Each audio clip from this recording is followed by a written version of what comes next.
been handling admissions and communications for UID for past 7 years. And today I am happy to host this webinar.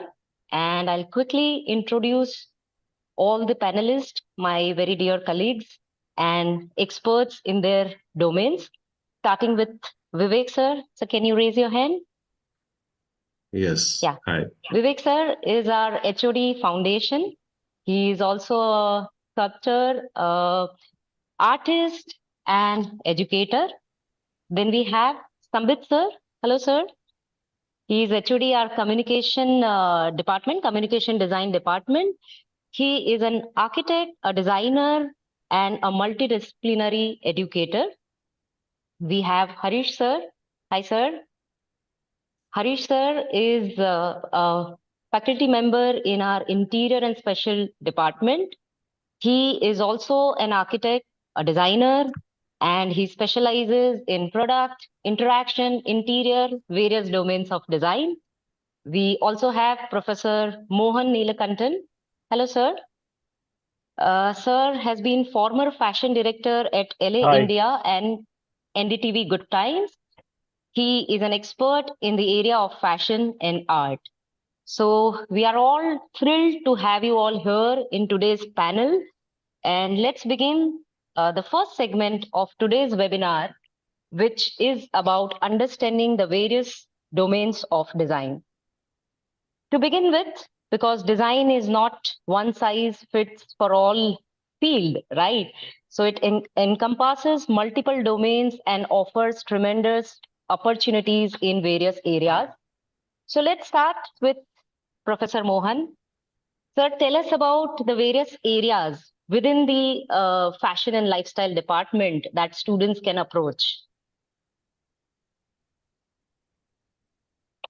Okay, so as the name suggests, it's fashion and lifestyle. So fashion design, of course, is the core. But we do touch upon avenues which are also called fashion design. So fashion design, usually you cover your garment construction, pattern making, illustration, etc. But there is much more to the fashion industry than just designing. So we have fashion systems, fashion styling. We also have fashion communication. We also touch upon accessory design. We have visual merchandising. We have trend analysis. We have forecasting. We have many, many more. Even, in fact, we even touch upon like entrepreneurship, business strategy, brand strategy, management, content creation, etc. So it's basically fashion, business, communication, the entire lifestyle. Anything more you want to know, Manini? Manini, you're muted. That was great to know because there is a limited understanding about fashion as a domain when we interact constantly with aspirants around the year, right? So that was great insight for them to know that fashion is not, yeah. I mean, there is design, of course, which is the core, but there's much more to it beyond design as well. And there are many career opportunities there, which we'll discuss later. Definitely, sir, definitely. So let's move to interior and industrial design. Hariesh, sir, can you please give some insights about these two very, very exciting domains of design? Yeah, sure. So there are two separate departments, Department of Interior and Spatial Design.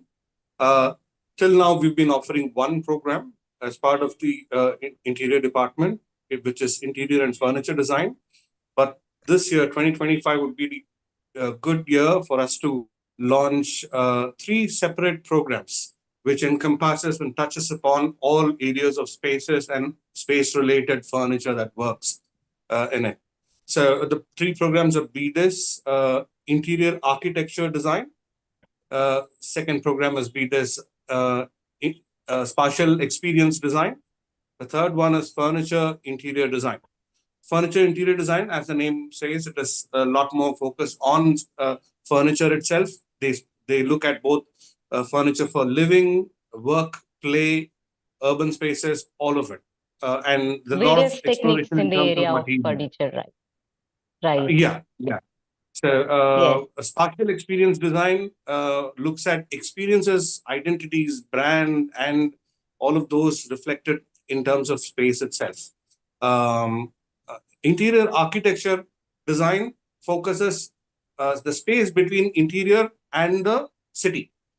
Within the building, slightly outside the building, semi-enclosed spaces, and also the larger urban space as well. So that's where it kind of falls in. So that's interior spatial design. Uh, in terms of the Department of Industrial Design, we have a bachelor's in product design. Product design, like all of us know, it has to do with the human and things that we have designed for us and for our progress. And that again deals with several different disciplines. How do you say? Types of products, from kitchen appliances to commercial appliances, commercial products, all of those. Apart from that, there is also a specific bachelor's for automobile and mobility, which talks All in terms right. of forms of mobility.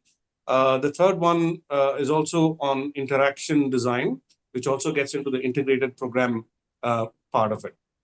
Yeah, so that's And I'm pretty sure much what. Sambit sir will also talk a little bit about interaction as a domain. So thank Yeah. you so much, Hariesh sir, because when we interact with students, a lot of time we feel that the understanding of interior design as a domain is very limited. It's more, they more understand it towards just styling. So when you spoke True. about the various areas within interior, definitely that would help the aspirants who have joined today to understand what are the areas which are there within interior. So there is interior and architecture, there is also special design, special and experience design. You can also focus on furniture and various areas like residential spaces, commercial spaces, luxury spaces, set designing. You have exhibition designing, right? So many areas within interior design. All right. Thank you so much, sir. Moving to Sambit, sir. Please give us some insights about the areas covered under communication, game, animation, these areas, sir. Namaste. So communication design is one of the umbrella design subjects. There are multiple verticals under communication design. The core graphic design, the classical graphic design subjects like typography, print, layout design, poster design, uh, branding, logo design, and so on and so forth, they constitute the classic graphic design disciplines. Beyond that, because the industry demands multidisciplinary approach within communication design as well, we also offer UX and UI design courses. We offer advertising related courses, film related courses. Having said that, from 2025 onwards, the Department of Communication Design is offering an exclusive film and video communication BDIS, which is going to be looking at entire foundation and the advanced foundation of making films in the long format, the short format, commercial format, documentaries, ad films, and so on and so forth. So it is very difficult to have a quick definition of communication design. I've just given you certain verticals. UI UX is, it's a name or term which has gone into the industry, but is actually interaction design, so to speak. So the overlap with interaction design and UI UX and visual communication is there. So sometimes there is a confusion which one to pick. So if you are very sure that you want to study interaction of human beings and products throughout your life and then make and work at them, so interaction design is a better option. If you want to explore other aspects of visual design, which include all the things which I just mentioned before this, then communication design degree is a better degree, because you'll get to explore a lot. Then when you go for your masters or you go for your career choices, then you can make a specialized choice depending on your interest. Over the 4 years, you'll be able to better know yourself, okay, this is what I want to do, and then make a decision accordingly. When it comes to animation, we animation is one of the most up and coming job sectors of the country. There are extremely saturated market outside, but in India, because India is the workplace for a lot of studios outside, the work is available throughout. uh, People get into animation as specifics of VFX artists, as colorists, as matte painters, and then concept artists, character artists, storyboard artists. Other than being actual animators in 2D and 3D classic animation, they get into environment design. There's also, after that, sound design, music, which goes alongside it. So all of these are also taught within the animation course here.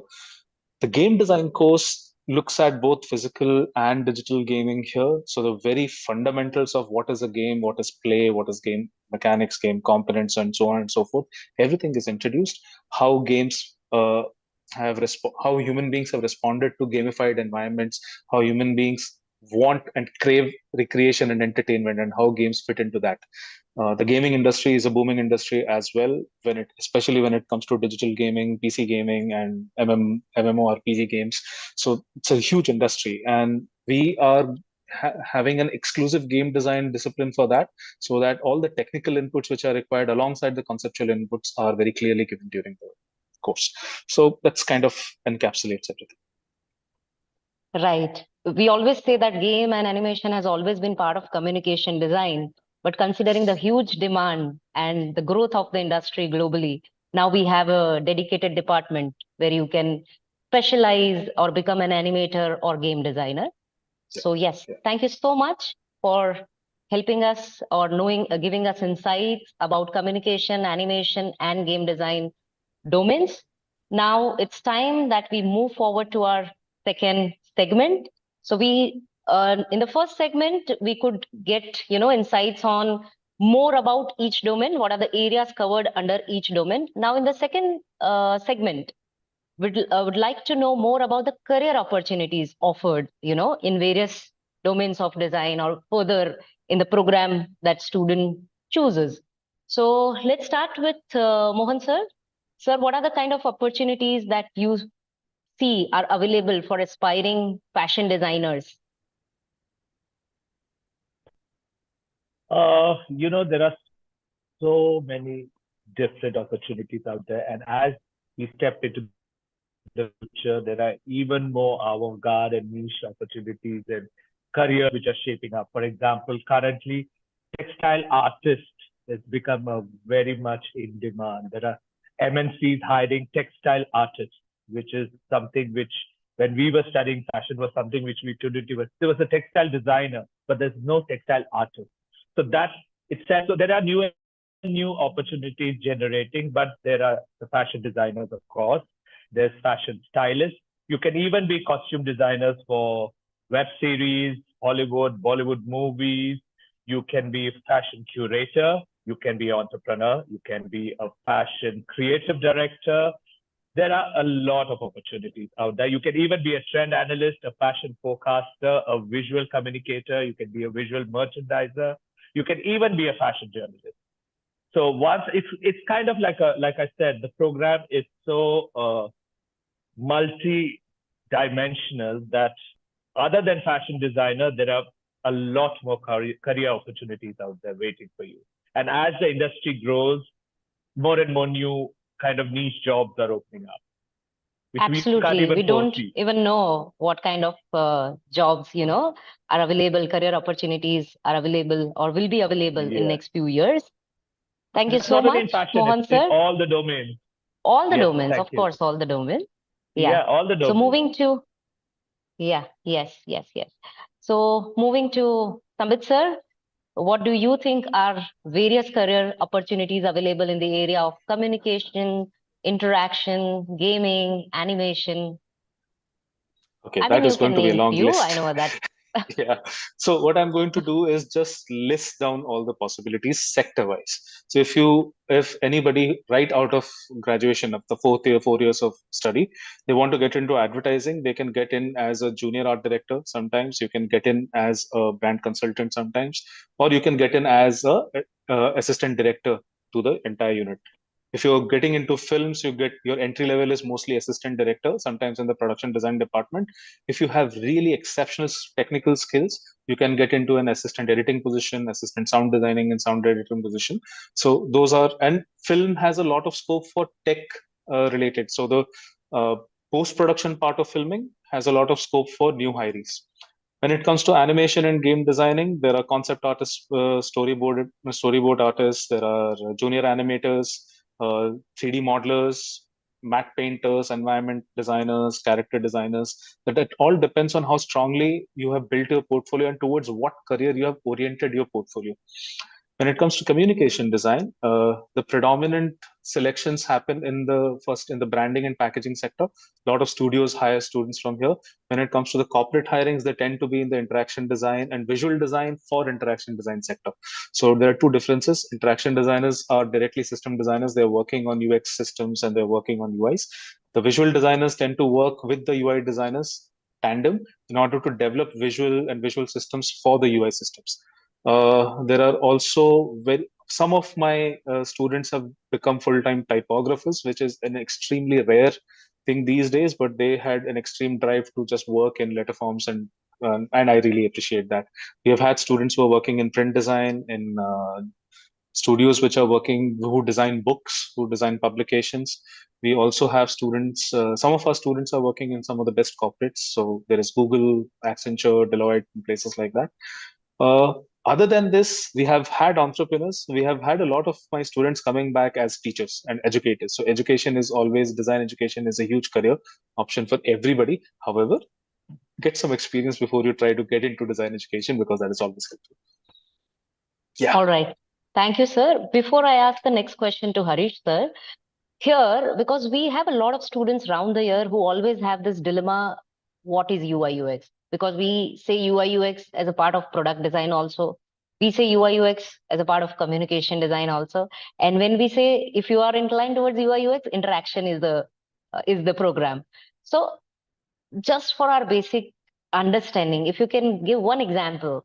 I remember one of your example, Zomato app. If you can explain that, or any other example. So once you get into the industry these days, the term UI UX is on the wane. It is going out. Most of the time, people will call it a product design. Okay, so we have physical products and digital products. So what we understand as UX UI design is largely working in the sector of digital product design. Okay, now within that, there is service design, there is product itself. So if I look at Zomato, what we experience of Zomato is the service. How we experience is the interface. When I look at the app, whatever is there on the app, how I interact with it is how I'm experiencing the service. After having done all of that, what I feel is my user's experience. So in order to ensure that I always give a 5-star rating to the delivery, a 5-star rating to the app on Google Store, I have to ensure that I design a system which is like an assistant to the user, or like a friend to the user. So talking one-on-one. So that is, I'm creating a very engaging user experience. That is ensured by a very good user interface, the UI part of it. That means all the visual aspect of it. How do I navigate through the entire system in order to do the task I've set out to do the task? So if it is as easy as possible, great. So my user interface is ensuring a good user experience. And after both of these have been done, the product or service which has been promised, if that is also happening properly and in the timeline which is promised and the quality which is promised, then my service design is also happening very well. So all three of them together let us understand them as digital product service design. Okay, UX and UI is a part of that. I hope that is, and if people are confused कि मुझे VC में जाके UX UI पढ़ना है या interaction में जाना है, PD में जाना है, so look at the other subjects of that discipline. If you are willing to learn all of those subjects alongside UX UI, that is one way of making the choice. Otherwise, if you think I really want to study UX and UI, get into PD and you have to work with a lot of materials and other things, which is not your cup of tea, then there's a little bit of a problem. So think very clearly, look through the entire curriculum. And okay, with this, I'm getting to study UX and UI. Great. This is what I'm going to enjoy doing, as well as doing UX and UI. So I hope that clarifies. Absolutely, sir. And like sir said, in case if you want to know various areas within the program that we offer, you can look on our website. I mean, each program we have given area of specialization, career prospect for you to understand the program in a better way. You can do a comparison, post that also in case if you feel there's a need of detailed counseling, you can always connect with us. So moving ahead, Hariesh sir, what do you think? What are the opportunities for future designers in the area of interior and industrial design? I mean, both are very different domains, but yeah, you can bifurcate and say. I'll first touch upon interior and spatial design.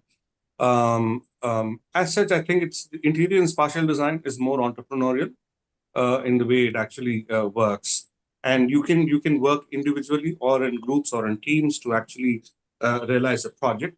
You ideally suggested that you actually start off as an intern, start off as a junior interior designer, and so on and so forth.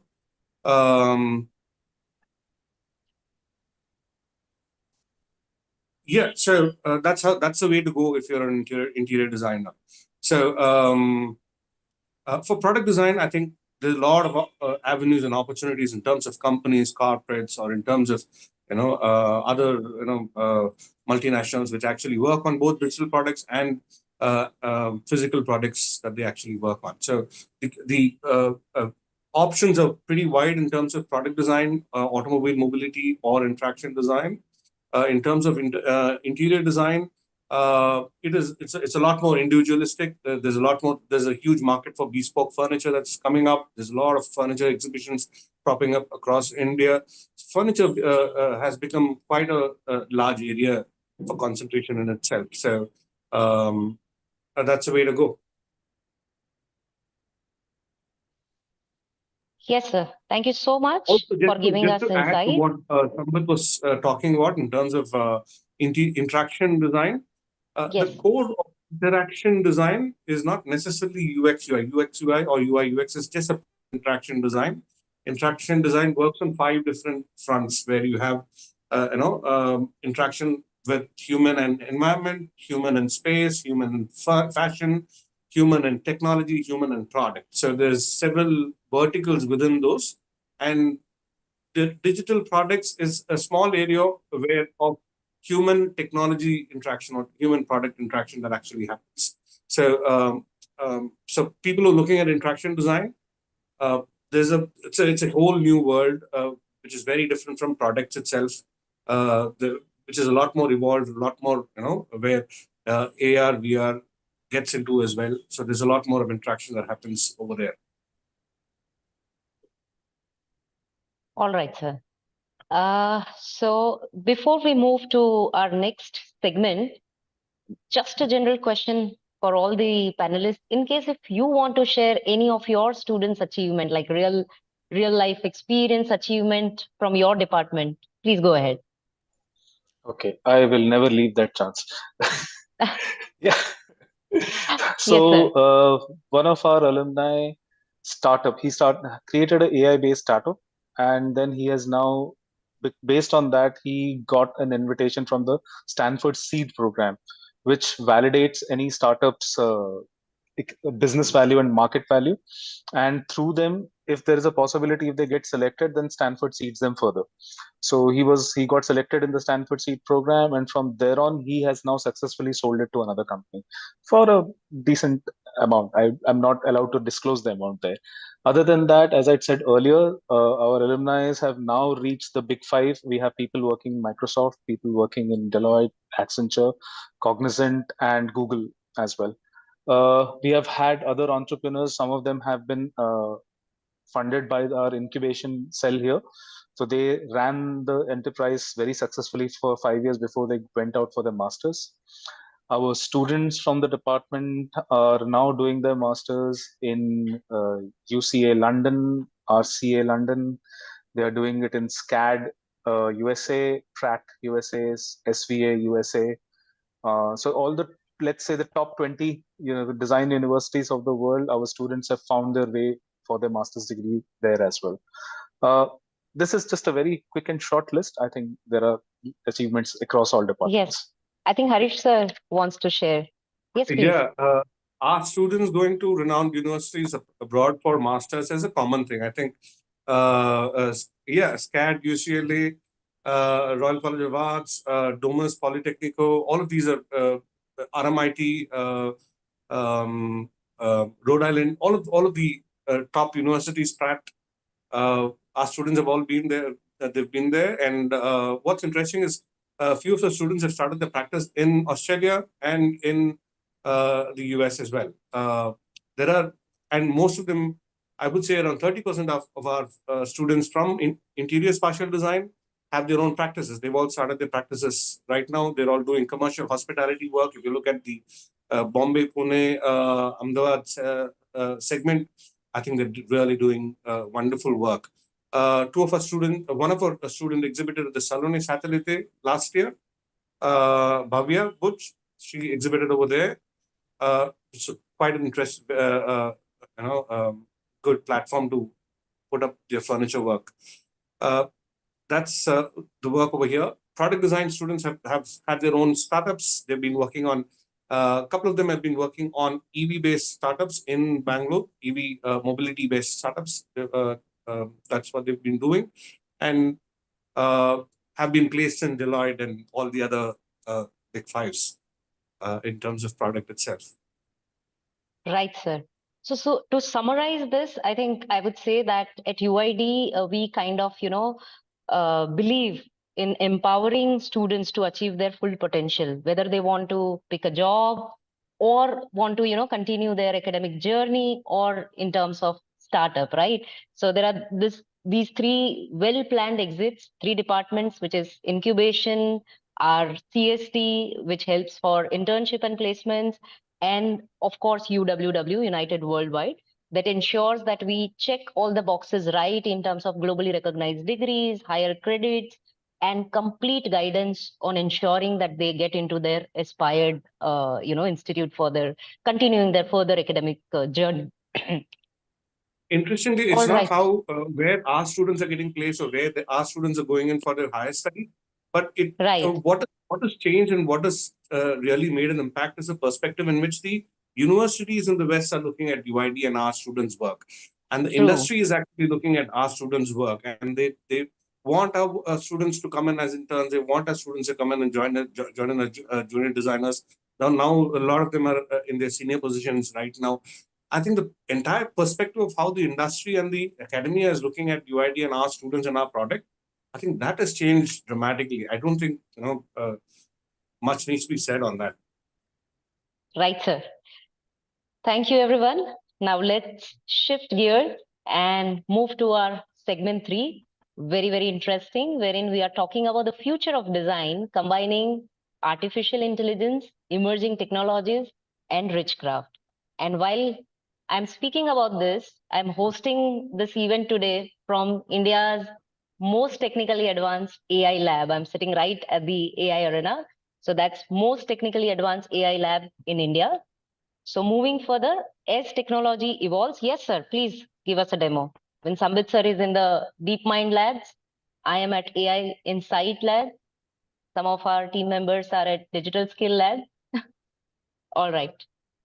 Moving ahead, as technology evolves, so does the design world. The future of design is becoming an exciting fusion of art, craft, creativity, and emerging technologies. Let's explore how this blend is shaping the field of design. Talking to Mohan sir, sorry, Harish sir, can you please give us some insights about emerging technologies like AI, 3D printing, VR, AR in design, and what are your thoughts? How is AI is a tool that is you can't ignore that right now. There are partners. There are companions. That's how AI works, and that's how it is introduced as part of the foundation itself. I think the entire grooming in terms of AI being part of a participant in the design process itself. I think that essence is all has already started at UID. The foundation has already gelled out several courses along with integration of AI itself. That has happened in a very healthy way as well, and it keeps progressing over semesters and years in the second, third, and fourth years as it goes on. AR and VR are wonderful tools and environments that opens up a lot of different possibilities of parallel worlds for us. The world that we live in, that we designed for, the world that is integrated or extension of our world itself in terms of XR and MR that happens, and a world of its own in terms of the virtual reality. I think somebody should add up on it. And a large part of gaming and stuff that they actually work on their second and third years, that's an extension of the worlds that we're working on. Yeah. Yes, So, Sambit sir. sure. I think there has been enough talk about AI. A lot of all those people who are attending this, they must have done the due diligence and lot of things about AI. AI is unavoidable. AI is a friend. Make it your friend and train it as your assistant. I think nothing is better than that. It will not take over jobs. People will take over jobs who know AI. So if you know AI, your job, your work is secure. Don't worry about that. As long as you're up to date with what is happening in the world, you're fine. Don't worry. You can tell the same thing to your parents. And if there are any parents listening, rest assured. Coming to AR and VR, as in an extension to what Harish just mentioned, virtual reality is a great tool for simulations to create environments which cannot be created in real time. So they're great for testing, they are great for visualization, they are great for interaction as well, because a lot of games are created for virtual reality which allow us to travel to spaces and places where we cannot. It is an extremely fertile space for imagination. It is gives us a lot of chance and scope to explore things which might not be able to do in the physical world. And augmented reality, which is AR, which it allows us to add layers of information, layers of other experiences on physical spaces and physical objects. So it is a great time for a lot of design students to be in a campus like this, which is equipped so well with such amazing hardware and faculty resources to come and explore. The only caveat being you need to be explorative. If you don't yourself think we will we are here to explore and you expect things to be given to you, then your experience will be subpar. If you yourself push us, you are our faculty members, it is your job to tell us if this can be done, then yeah, you're fine with it. You can also wear All clothes right. Yes. in virtual rooms. Absolutely, absolutely. Please, Hari, sorry, Mohan. I think you can talk about what you had done last year. It will be fantastic. The Flow Yes. 3D. Yes, please. Please tell Yes, us yes. about the Yeah, so technology in the basically area of fashion. so AI, of course, like it's much used, in fact, sometimes much abused as well. But let me tell you, there's a Bangalore-based company, and we had the director visit us. They have started styling with using artificial intelligence. So, and also now increasing, even fast brands like Zara, etc., have virtual green rooms. So you don't have to make the effort to take the garment off the rack. You can just go into this room, you know, press in the right buttons, and you can see what you look like. And at times, at the metaverse, the luxury brands you can't afford, you can feel like you're the king who has arrived or the queen who has arrived, in this wonderful world. Yes, it is simulated, but at the same time, I think it is the future. That's how it's going to be. But at the same time, I feel, again, I will not use this word called sustainability, which is much abused. I think responsible fashion and a bit of nostalgia, that is the revival of your art and craft. So it's going to be a balance between nostalgia and future. It's also going to be a balance between responsible fashion, art, culture, and technology. I think that's where I see the future. Of course, future is unpredictable, but within this current realm, this is how I see fashion growing, the industry. Thank you so much, sir.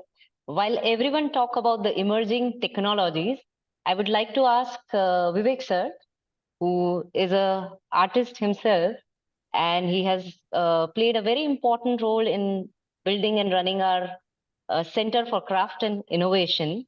So, sir, as you know, as a country, we are very rich. There's a rich heritage of art and craft. So, where do you see this blending? And how does UID take this forward through CCI? Can you throw some light on that? Sure. Very, very good afternoon to everybody. Um, Yes, sir. See, craft is actually the root of, like you said, art and design. And at UID, we've always had a deep engagement with craft ecology of India.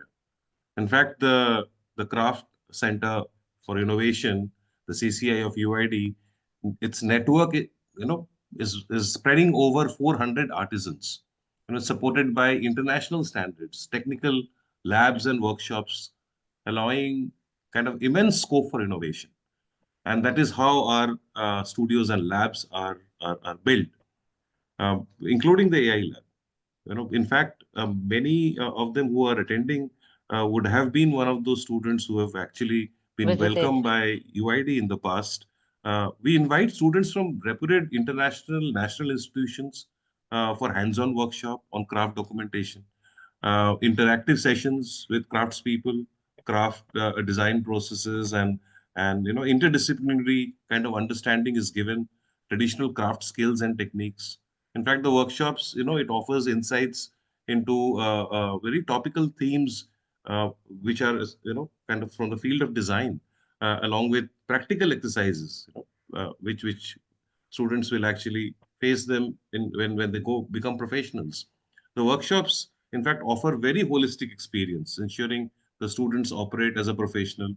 Uh, it helps in their creative journey.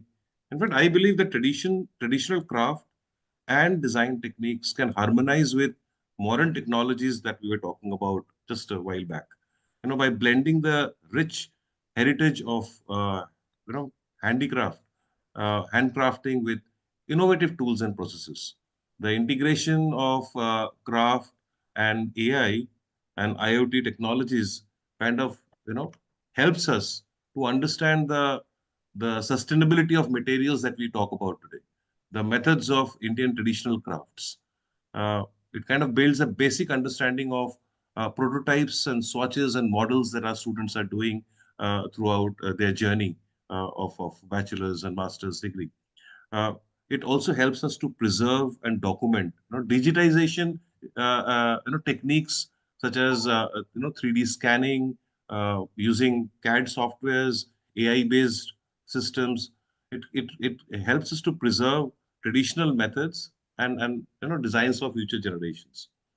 Um, One of the things is revitalization and customization. See, the craft sector needs revitalization. The modern manufacturing methods like 3D printing, CNC machining, laser cutting, they can integrate patterns and forms, offering faster production while maintaining the traditional aesthetics that the craft brings in. Then there are sustainable practices, combining traditional sustainable materials with advanced green technologies, ensuring eco-friendly design solutions. Uh, you know, it kind of honors our ancestral wisdom.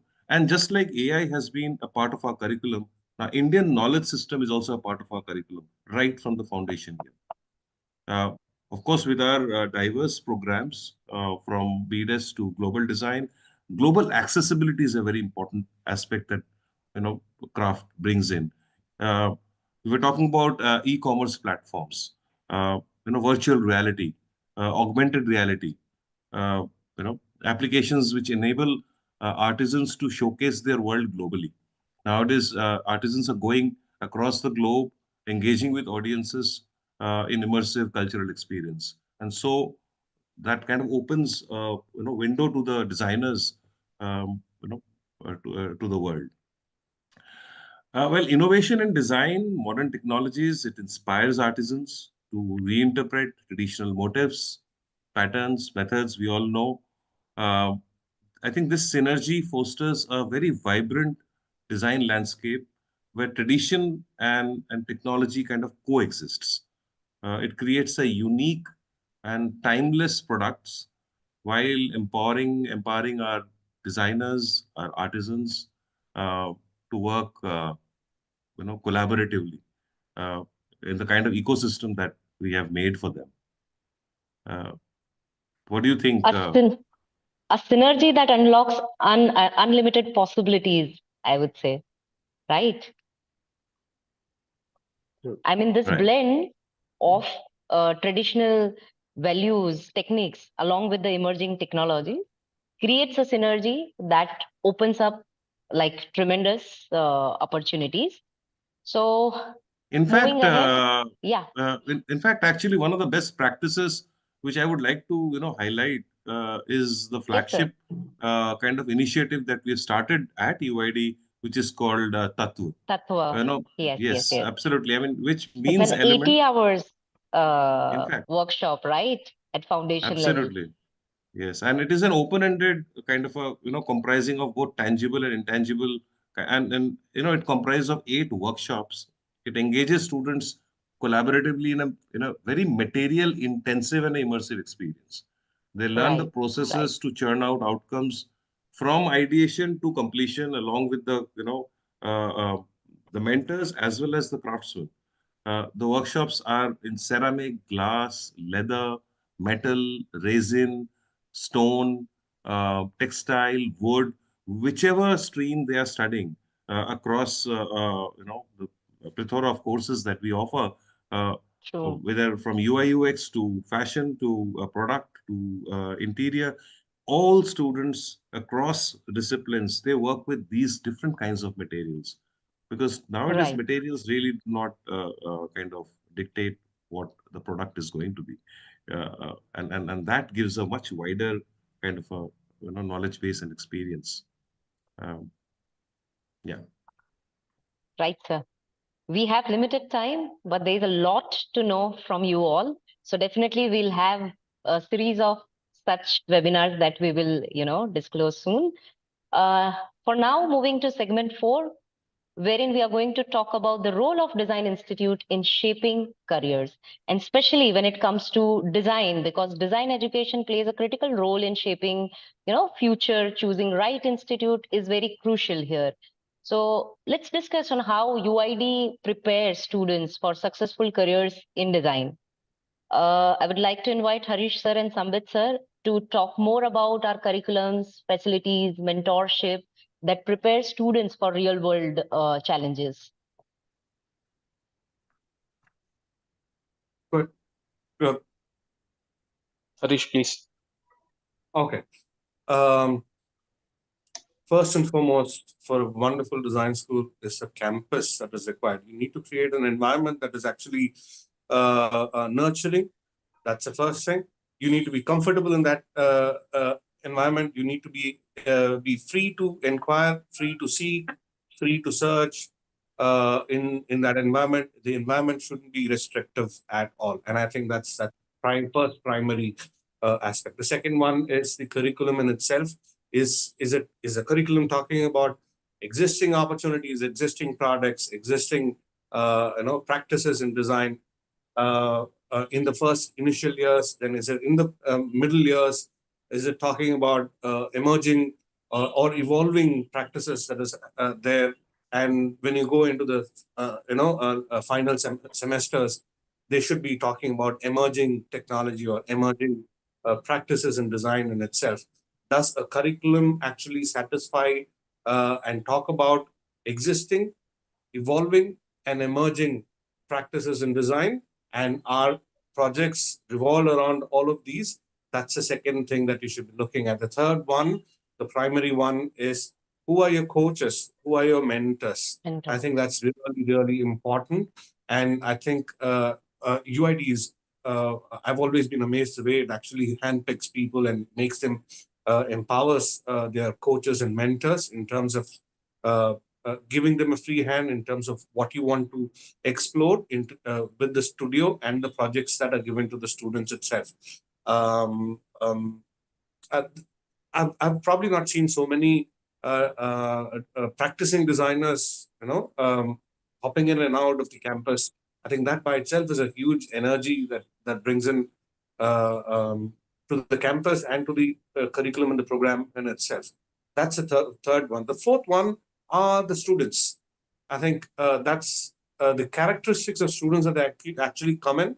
I think that's wonderful. The amount of energy and uh, uh, into zeal that they actually come in with, that's wonderful.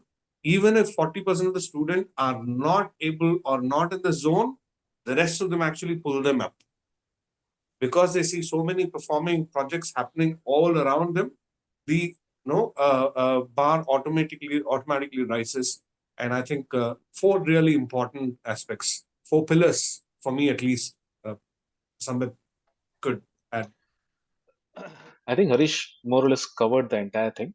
To this, what I would like to add is there is a conception that modern education, especially in the private sector, should promise 100% placements. Our department of career services department, CST or Corporate Connect, we call it by different names. It does its best to do so. However, working as a professional in the design practice is more of an attitude, for which is showed up by what skills and knowledge you have acquired over a period of time. So I would request all the aspirants, design aspirants, and if there are any parents, to bear this in mind. The placement of any student is first and foremost dependent completely on what the student wants to do. So what we do here at UID is very carefully mentor each and every student. Even if we have large number of students, the students will always find one or two faculty members who they are comfortable with to speak to, and we guide them right from the second year onwards. First year foundation, we try not to guide them into careers, because concentrate on your foundational studies. Second year onwards, we start to tell them, this is how we look at what kind of work you are, this is where you are going towards, this is what you're good at. So by the time they come to the pre-internship semester, which is the semester 6th, semester 7th is the internship, so they start to build a preference of their own, they start to build a strength of their own. And this is possible because of the regular faculty interaction which happens. So by the time the student is in their final project and the grad projects, so they have a portfolio which is as per their career aspiration. What I would also like to add to the curriculum is, when a our curriculum changes are one of the most frequent and regular curriculum changes. Sometimes it might be seen as, are we not sure of ourselves? We are definitely sure of ourselves, but we are more aligned to the industry requirements. So every year, at least 10 to 15% of the curricula is updated. And every 4 years, we do a complete revision. This is done in tandem with opinions of experts and from academia, full-time academics, and full-time practitioners, and the people who both do both academics and industry. And every 4 years, when we revise the curriculum, we keep in mind the student who is getting in, like, for example, the students who are going to be in 25-29 batch, we think of what would be the design landscape be like in 2029-30. And we try and design a curriculum that you are ready for everything which 2029 might throw at you. So this is how we try and strengthen your entire experience. And in between our conversations and everything, we have a semi-formal conversation. We don't try and make sure that this is a yes sir, no sir environment. This is more of a, can it be like this environment? Why not like this environment? We love the question why. So if you are the people who ask the question why a lot, you are always welcome in this campus. So सवाल पूछो, शर्म नहीं आनी चाहिए. So true. Two other things I want to also include is when we say the campus and the infrastructure, the workshops. Yeah, man, my God, I think 6 years back, the workshops, there were plenty of workshops, but smaller in size. Right now, we've got the same number of workshops, but they're really large in size too. And new equipment, new machineries, right? Yeah. So I think 6 years back, we had something about not all students being able to be accommodated at the same time in the workshop. Right now, 120 students, you could go into a wood workshop. It's a factory floor. It's amazing that is. I think that's one big thing. Second thing is the ratio of student to mentor. I think that's a very interesting ratio. 25 to 30 students is what we actually have. I think it's very healthy in terms of how discussions happen. Apart from this, there's also a mentor-mentee system. I think I really love the mentor-mentee system, because that's where they really open up and talk about what is beyond design projects. How does life actually work? What is the other stuff that they're thinking about? Are they thinking of doing their own startup or so? That's where there's a lot of other discussion beyond design happens. Right. So it's like Guru Shishya Paddhati for those who want to understand in a layman language. So you are assigned with a guru when you join UID, who will help you then for your further steps of the journey, choosing right electives, choosing right internship, what exit. And because these 4 years for those who are aspiring to study bachelors are very, very important years of your life. So you would require people, mentors who will guide you through the process. All right, we are running out of time. We are still left with 2 more segments. So quickly moving ahead. Segment 5, tips for preparation for design entrance exam. I think most of the students, aspirants who have joined today, this webinar, most of them are in class 12. They have their boards. So, I'm mixing 5th and 6th segments considering the time. So there is pre-board, board, and in dono ke beech mein a lot of exams, entrance exams. So Vivek sir, has been with us from many, many years and has been a part of, defining the pattern of examination, preparation for the two-tier evaluation, papers, everything. So I would directly ask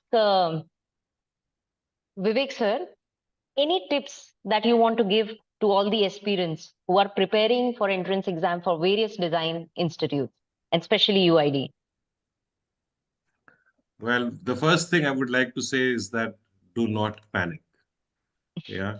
And this is the right time to actually start asking question. I'll just air what Sambit sir just said. Just ask questions. And questions can be asked from anybody completely around you. From your teachers at school, maybe they are art teachers or design teachers or science teachers or maths teacher, anyone at home, your own peers. Get into habit of reading, whether it's online, digitally, or physical books or newspapers, to generate some kind of understanding about things that are going around you.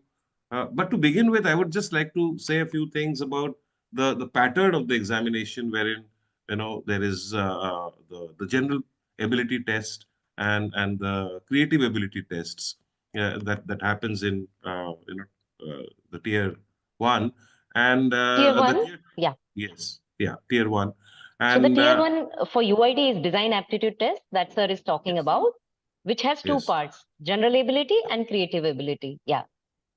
Yes. yeah. Yes, sir.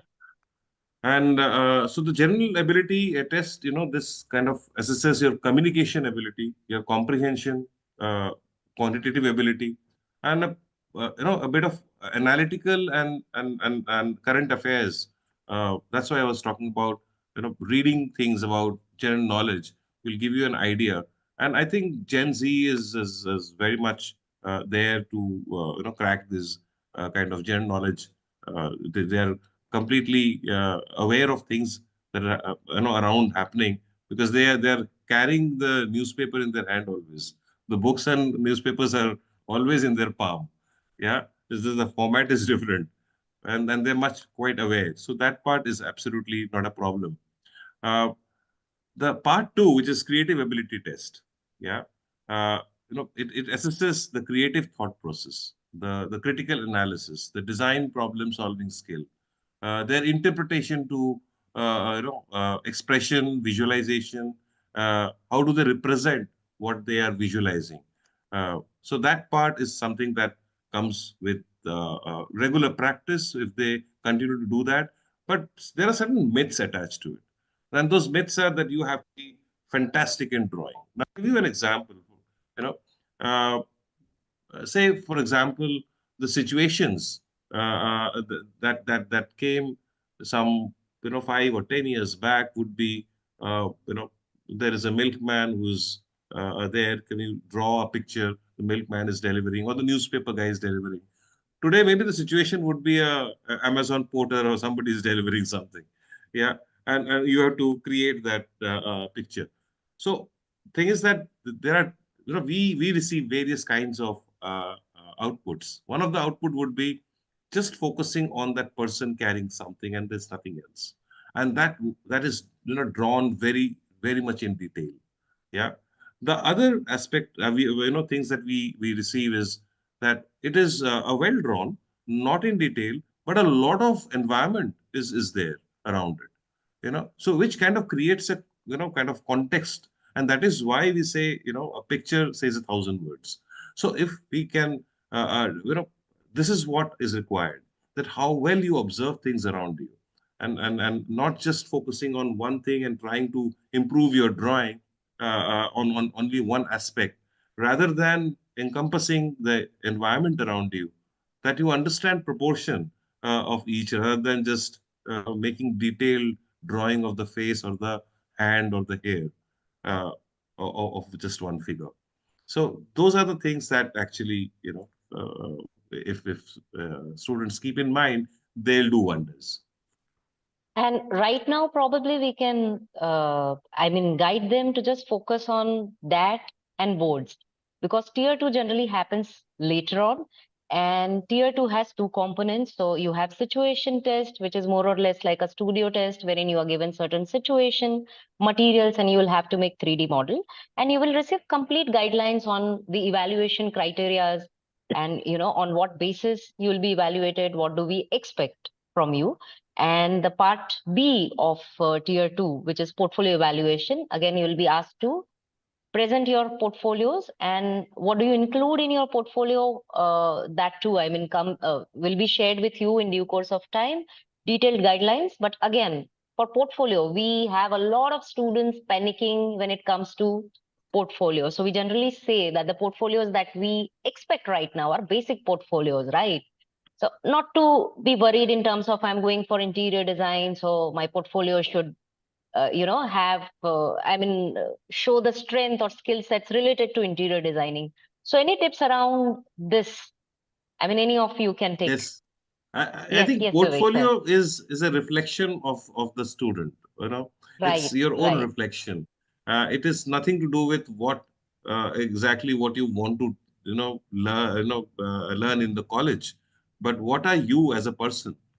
right, So right. so basically, it shows you as a person, your development of ideas, your imagination, your personality, your skill, and that is what it actually represents. How you can put things together. Material, be it materials, be it unrefined works, your development works. Kind of wide range of ideas and media. uh, how do you experiment with things? It doesn't need to be a finished thing. It is basically a creative journey through various sketches, scribbles, your notes, how you think. uh, you know uh, it's kind of a amalgamation of all your thoughts into various materials and mediums. uh, There are a yeah, lot of Sambit. May questions I? around Yeah, portfolios. I'll yeah. just, yeah, yeah, So yes, Sambit sir, please. I read a few questions, so that's Yeah, why. yes. Okay, so there is always this question about should it be thematic, should it be multi-theme, should be no theme, and I would just say do what feels right to you. If you think you are a poet but not that good at it, so you'll keep the poetry at the last, but you think you're good at words, so let me keep my poetry. I am very good with still life drawing. Great. Lead with that because that is going to immediately show okay, you are skilled. The next thing is we are trying to look at how your mind works because skills and everything will be taught to you. There is whole 1 year of foundation where you will be learning a lot of skills which are necessary for design education in the future. So we are there for that. Beyond that, if there is a jump start to the skills which are required, great. So that's a great exhibition. But what we need to see is your thought process. There is no minimum number of artworks, though maximum number of artworks. Bear in mind, average interview lasts from anywhere between 10 to 20 minutes. So if you have said 30 artworks, so that will be difficult for anybody to make sense of. Have decent number of artworks, which will be for 10 to 15 minutes, can really cover the time. You have good amount of stuff to not just talk about. Sometimes your artwork needs to be self-explanatory. If you have to be there to explain something, then that is a little bit of an issue. Because my design has to be out there to the user, I will not always have a manual or a person to make them understand. So make it self-explanatory as much as possible. If you need to have a concept note, you think, write the concept note. Write it clearly, legibly. We should not be looking at trying and deciphering a handwriting. It's not always helpful. Should it be digital or physical? It is your call. If you're comfortable with digital, be it digital. If you're comfortable with physical, make it physical. And side note, we are all old school. We love physical portfolios because Physical there is something to portfolios. touch and feel. We can see the errors which have been made, and errors are a great window into how the decision making has happened. Computers have undo, so we really don't know the journey you have gone through to arrive at your final project.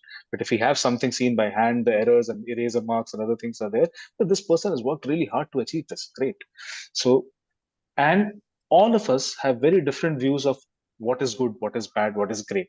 But one thing which we are all agreeing upon is honesty. If you're really honest in how you present your work, I think we'll all really appreciate that. But design and art is subjective. So pick out your best work, whatever the work can be. It need not be just sketches or paintings. It can be models. If the models is too big, I will suggest don't damage the model. Photography, Take a few poetry. photographs of the model. Be it photography, poetry. If you have made short films, get the films. We have had one person bring in large canvases. Poor thing's canvas got damaged in transit, so he could not show that. So be a little smart about what you get for your portfolios. Make it handy, make it visible, make it communicative, and we are set. All right. Just to add to the preparation for two-tier evaluation or in general design entrance examinations, I mean, this is the time, as I said, that pre-boards, boards, or uske beech mein bahut sare exams. So at least identify your area of interest, that whether it is going towards fashion, communication, interior, industrial. So that will help you shortlist institutes. So instead of appearing for so many exams, you can focus on those institutes who offer your program of interest, right? Check the curriculum, whether that aligns with your area of interest or not. And then, of course, the parameters that we spoke about, infrastructure, the degree recognition, number of credits for the degree to faculty members, what is the ratio. So these are the parameters which will help you identify the right institute for you. And with that, I mean, we'll have to declare about the next webinar because we have questions pouring in. And do not worry if we were unable to answer any of your questions. First thing is we will announce the series 2 of this webinar very, very soon. Apart from that, the admission support team, which is most dynamic and supportive team of UID, is available to pick up your calls, answer your emails around the year. So we will be sharing the PPT, I mean the slide which has contact details soon. If you missed to take a screenshot, on the website, all the information is available, uid.edu.in. So you can go ahead, check all the criteria, and those who are asking about the guidelines of two-tier evaluation, around 25th of December, we will announce, I mean, we will send you a detailed communication which will have your admit cards for tier 1, the date for mock test, because this examination that we are going to conduct on 25th of January, design aptitude test, is on online mode, and 60% of weightage is on drawing part. So have to log in, have to upload. Iske liye we'll conduct a mock test. So do appear for at least one mock for you to get acquainted to the online platform of examination. And along with this, we will also send out the dates for tier 2, the guidelines, the evaluation criteria, guidelines, how do you prepare and on what basis we will evaluate. So please wait for this communication to reach out to you, and also the announcement about the series 2 of this webinar, Decode Your Design Dreams, by India's premier and most sought after design institute, UID. Thank you all of you, all the faculty members present here, to take out this time from your busy schedules, of course, your classes, even a lot of things are going on campus. So thank you so much for joining today. And we tried and covered a lot of topics. We explored various domains of design. We understood career prospects in various domains. We spoke about the tips to help you choose the right institute, balance between your entrance exam and your boards. So stay curious, and all the best for your exams and your further journey. Hope to see you all soon. Thank you so much. Anything else any one of you want to say? We'd just like to wish everybody all the best, and do not panic at all. Just Yes. continue to work and practice, and keep attending sessions. Right. Absolutely. Right. All the best. Thank you. Thank you All the so best. much. All the best. Until next time, stay inspired, keep designing. Bye-bye. Thank you so much, everyone. Bye. Yeah, please share the contact information.